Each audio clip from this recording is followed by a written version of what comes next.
Nou Monique, Ja. wat zie je er prachtig uit. Of de wilde beesten. Kom uit je zwembad.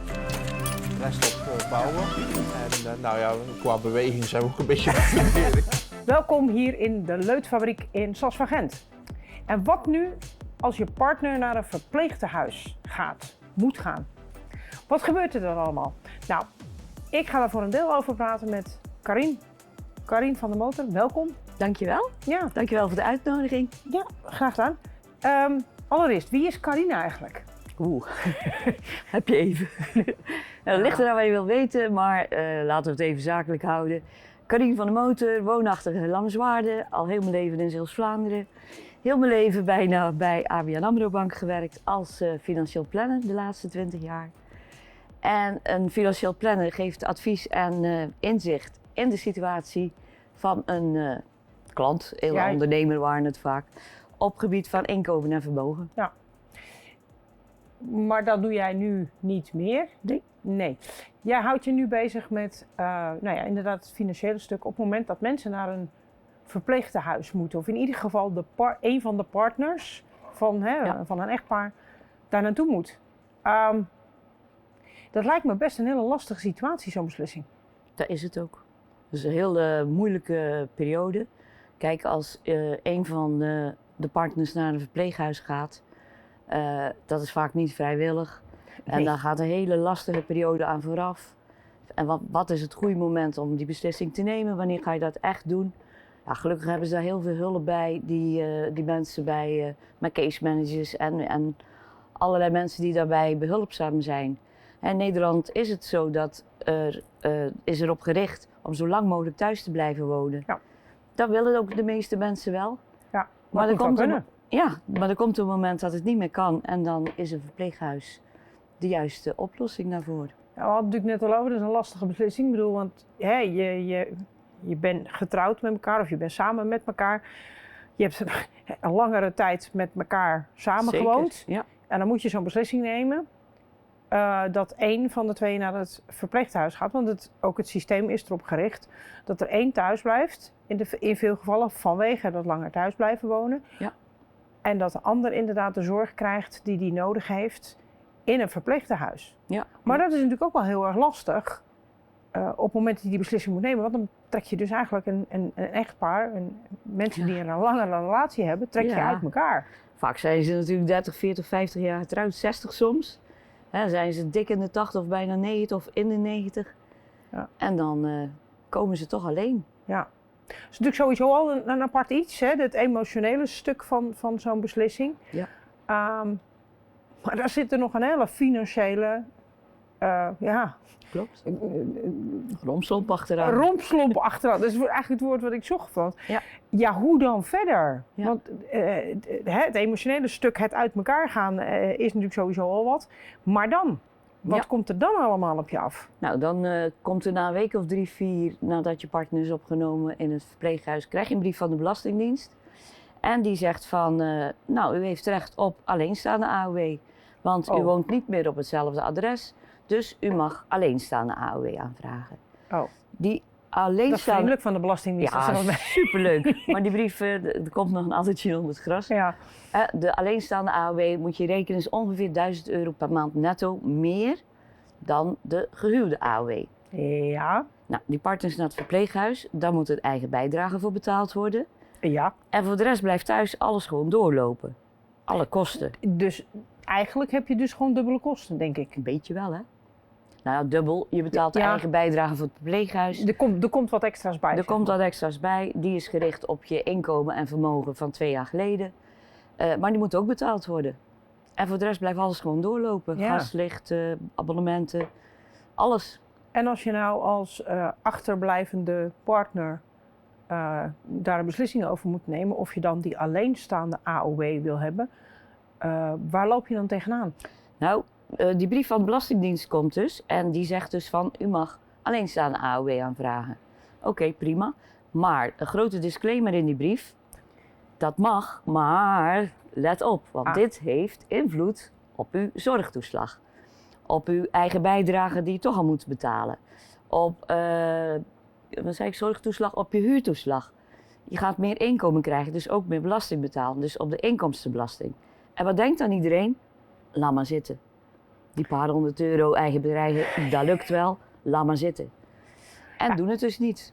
Nee, plus dan denk ik ga er dan toch vanuit als ik die leeftijd heb, dat ik heel dat stelsel waar ik dan in terecht kom en zo'n aanvraagprocedure, dat me dat wel een beetje boven het hoofd gaat groeien. Waardoor ik denk, nou, laat inderdaad maar liggen. Ja.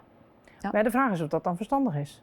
Nou, vaak niet, want er zijn gewoon hele grote voordelen te behalen die er gewoon zijn. Hè? Er is niks fouts of wat dan ook. Dat mag gewoon. Je mag gewoon gebruik maken van de regels die er zijn en van de wetten die er zijn. Maar ja, omdat mensen het gewoon niet overzien, doen ze het niet. Doen ze het niet of doen ze het wel, maar heeft het dan toch grote consequenties? Of doen ze niet alles correct zoals het moet? Of weten ze niet dat er andere dingen ook nog mogelijk zijn? Ja. Het is gewoon heel erg ondoorzichtig. Even terug, want jij zei net, het heeft ook gevolgen voor je huurtoeslag, zorgtoeslag, dat soort dingen meer. Is het dan op dat moment ook zo dat op het moment dat je nog een eigen huis hebt, dat dat dan weer niet geldt? Of, dus mensen die op die leeftijd geen huurhuis hebben, ja, huurtoeslag krijg je natuurlijk als je een huurhuis hebt. Ja. Stel dat je nog een eigen huis hebt, wat iemand natuurlijk waarschijnlijk heel hard voor betaald heeft, krijg je dan ook die brief? Want het gaat niet, sommige mensen hebben wel een eigen woning, andere mensen niet. Die krijgen allemaal dezelfde brief. Ja. Oké, dus er wordt dus niet gekeken. Telt dan niet voor iemand die een eigen woning heeft. Maar ja, je kan natuurlijk wel zorgen in aanmerking kunnen komen voor zorgtoeslag. Dat kan dan zeker, wel. Ja. Want dat ligt aan het vermogen wat je hebt. Hoe kom je daaruit? Nou, bijna niet. Bijna niet. Dat komt. Zicht op geld om de hoek kijken. Oké, dus het is gelukkig wel, zijn wel antwoorden op vragen, zeg maar. Ja. Nou ja, ik zou me dat inderdaad best kunnen voorstellen dat het een enorme berg is waar ik doorheen moet, ook weer vanwege regelgeving, die in de loop van je leven natuurlijk ook al compleet veranderd is. Want ik bedoel, toen ik jong was, ook lang geleden, maar toen waren de regels ook weer anders dan nu. En die hou je ook niet bij. Nee, het is gewoon heel lastig. En zeker niet als je AOW hebt. Ik kan me heel goed voorstellen dat ik denk, nou ja, weet je, laat maar gaan. Maar er zijn ook vaak kinderen die dan op de bres springen en de ouders gaan helpen natuurlijk. Met Dan allerlei komen die dingen. er wel uit, die kinderen? Nee, ook niet. Nee, het is echt zo ondoorzichtig. Ja, er zijn zoveel verschillende mogelijkheden. Het is zo maatwerk voor iedereen weer opnieuw. Waar je allemaal naar moet kijken. En wat doe jij dan? Maar hoe kom jij dan binnen op zo'n moment? Want ik neem aan dat jij zegt, ik heb er een oplossing voor. Ja. Wat is dan een oplossing? Niet de oplossing, maar een oplossing van het geheel. Een oplossing is, kijk, toen Zicht op Geld werd opgericht, dat is ongeveer in 2017 geweest. Gina, de oprichter van Zicht op Geld, kwam in dezelfde situatie. Haar ouders, een van de twee, ging naar het verpleeghuis. Die dacht, even googelen, wie kan mij helpen? Nou, er was niemand die dit kon bedenken of kon uitrekenen. Accountants vinden het moeilijk. Nou, het is gewoon heel ondoorzichtig. Nou, zij was ook financieel planner en dus goed financieel onderlegd. En is het zelf gaan doen. Maar die moest misschien ook wel wat achter de oren krabben voordat ze überhaupt alles uitgevonden had. Jazeker. En we lopen nog steeds tegen dingen aan dat je denkt, oh, dat hebben we nog niet gehad. Steeds minder natuurlijk, maar goed. En toen heeft ze Zicht op Geld opgericht. En intussen zijn we met iets van 20 relatiemanagers door heel Nederland. En ik heb het Zeeland en West-Brabant gebied onder mijn hoede. Jij bent de enigste in Zeeland? Ja. En dus ook Zeeuws-Vlaanderen? Ja. Je woont gelukkig op Zeeuws-Vlaanderen. Ja. Vinden wij dan fijn.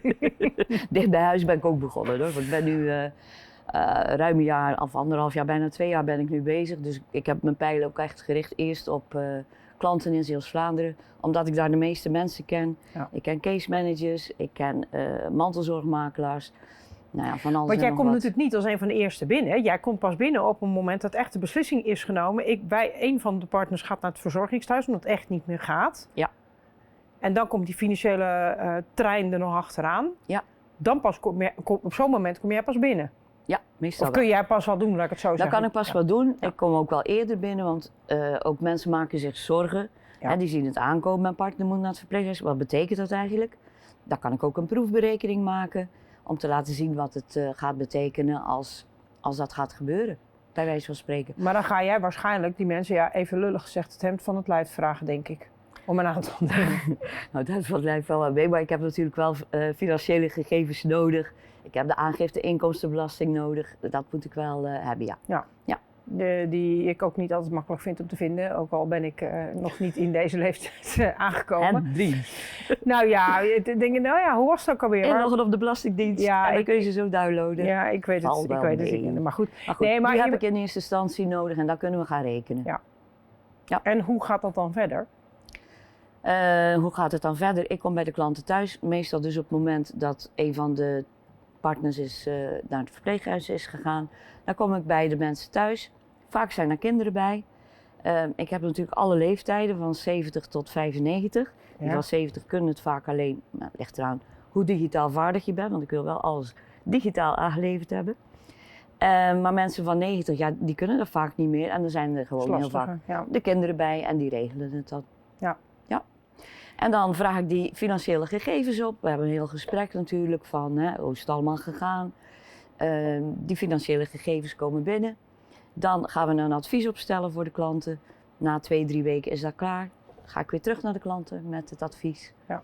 En dan komt daar iets uit. En daar komt dan uit of het wel of niet verstandig is om dat alleenstaande AOW aan te vragen. Met alle gevolgen die het heeft voor allerlei andere dingen Klopt. die je al krijgt. Ja. Ieder mens heeft natuurlijk een ander werkverleden en leefverleden natuurlijk, wat ook helemaal niet erg is. Maar daardoor is elke berekening, Maatwerk. denk ik, uniek. Ja. Ja, dat is ook zo. Ja, en dat is niet alleen, want dan kom ik voor de tweede keer bij de klanten thuis met dat advies. Maar, en dat is het mooie van Zicht op Geld, we doen ook alle financiële handelingen die daarachter zitten. Oh. Dus wij zorgen dat die AOW wordt omgezet. Wij zorgen dat de huurtoeslag of de zorgtoeslag of wat dan ook wordt aangevraagd. We controleren het ook of dat allemaal gebeurt.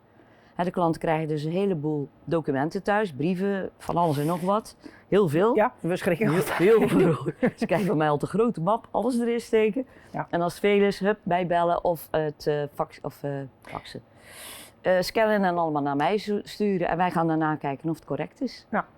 Wat iedereen doet. En dan wordt dat natuurlijk, als zij zeggen van oké, dat is prima om dat te doen, wordt dat natuurlijk door jullie in gang gezet. Ja. Dan ben je dus ook meteen van die administratieve last Klopt. en druk, denk ik ook, ben je op dat moment verlost dat er gewoon iemand is die dat goed voor je kan regelen. En dan heb je rust en financiële zekerheid dat je het beste hebt gedaan. Ja. En financiële rust is gewoon hartstikke belangrijk voor iedereen. Ik denk dat in zo'n situatie, die financiële onzekerheid, zeker eerst die emotionele beslissing van zo'n opname in het verpleeghuis, maar vervolgens natuurlijk het op je af zien komen. Ik zou het op me af zien komen als een enorme grote Himalaya-berg, waarvan ik denk, oh, moet ik daar overheen? Want je kent de regels niet. Nee. En dat is natuurlijk wel heel fijn als er iemand is of een bedrijf is die daar nog helpt. Die je daar een ondersteuning in Of je kan krijgt geven. een brief waarvan je denkt, wat is dit? Mij bellen en dan kom ik even kijken. Of ik zou zeggen, mij niet bellen niet, maar mij mag je bellen. Voor alle moeilijke dat is dingen misschien wel mag je mij strijdvallen bellen. voor politiek, zeg maar. Nee, maar ik kan me dat wel voorstellen. Ik heb dan, mijn vader is er nog, mijn moeder is er niet meer. Maar heeft ook niet in een verzorgingstehuis gezeten. Maar ja, ik kan me wel heel goed voorstellen dat dat soort dingen behoorlijk op je afkomen. Zeker weten, ja. Zou jij die mensen nog iets extra's willen meegeven wat belangrijk is om bij stil te staan als je naar zo'n situatie toe gaat of in zo'n situatie komt te zitten? Nou ja, weet dat wij zijn om jullie te helpen. Niet verdwalen dus in... Nee, niet verdwalen in de blauwe enveloppen. in die blauwe envelop of schrikken van dingen die gebeuren. Er kan niks gebeuren in principe. Weet dat de voordelen die wij vinden tussen de €5.000 en €20.000 netto per jaar kunnen oplopen. Dus dat is echt heel veel. Ja. Dat is gewoon heel fijn dat je dan weet van nou, ik kan gewoon naar de kapper blijven gaan of leuke kleren kopen of een uitje of wat dan ook. Die dingen kunnen dan gewoon heel goed door blijven lopen. Ja.